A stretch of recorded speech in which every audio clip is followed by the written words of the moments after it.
आप मुझे भी मिलने आइए। तो एक दौर में ये भी मुझे कहते रहे कि मैं मिलने के लिए आना चाहता हूं, तो मैंने कहा जी जब मर्जी आ जाए आप। ये इंजीनियर मोहम्मद अली मिर्जा साहब मुझे कहते थे मिलने के लिए।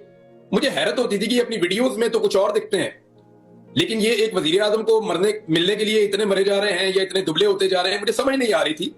मैंने बल्कि कहीं पर रिकमेंड भी किया, नहीं मैं जाती तौर पर तो नहीं मिला सकता ना एक बंदे को ले जाके। जी वजीर आजम था वो पाकिस्तान का, और वजीर आजम से मिलने के लिए एक सहाफी को भी आपको पता है बहुत टाइम लेना पड़ता है। तो मैंने इनको एक दो लोगों से इनके लोगों का राब्ता करवा दिया था कि जी इनके जरिए से आप मिल लें। लेकिन जो इनको इमरान खान साहब की इन्होंने तारीफों के पुल बांध देते थे उस वक्त, और जितनी इनको जल्दी थी इमरान खान साहब से मिलने की, और ये बात है जब इमरान खान वजीर आजम पाकिस्तान थे, ये इमरान खान साहब के गुण गाते थे और ये कहते थे मैं उनको बहुत गाइड कर सकता हूँ, बहुत चीजें बता सकता हूँ, उनको बड़े अच्छे मशवरे दे सकता हूँ, इमरान खान साहब का बहुत फायदा कर सकता हूँ, और मैं अगर वो सारी बातें बताऊंगा तो वो किसी का पर्दा हो तो वो रखना चाहिए।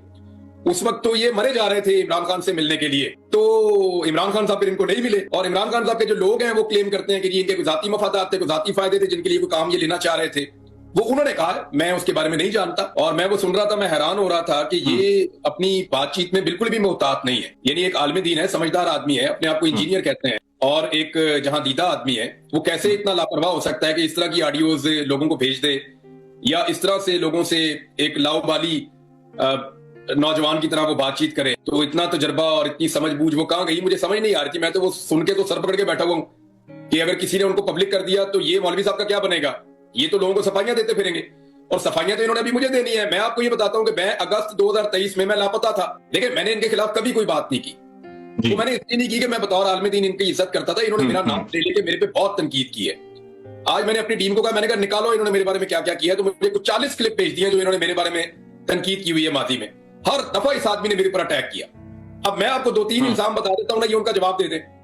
एक, इस शख्स ने मेरे बारे में कहा कि मैंने सियासी पार्टी का जलसा किया और उस जलसे में खिताब किया। तो अब ये बंदा साबित करेगा, नहीं तो ये बंदा माफी मांगेगा हाथ जोड़ के, और इसको मांगनी चाहिए।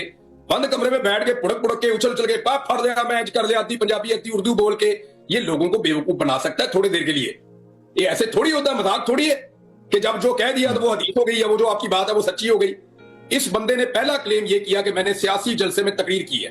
ये साबित करे मैंने किसी सियासी जलसे में तकरीर की, साबित करे।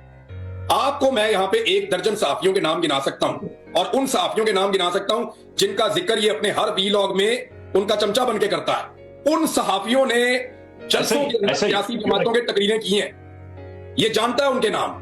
इसको पता है कौन कौन सा सहाफी किस किस सियासी जमात के अवामी जलसे के अंदर खड़ा होकर वहां तकरीरें करता रहा। इसको सारों के नाम पता है कि कौन तहरीके लब्बैक के जलसे में था, कौन फजलुर रहमान के जलसे में था, कौन इमरान खान के जलसे में था, कौन नून लीग के जलसे में था, और कौन हुकूमती ओहदे लेकर बाद में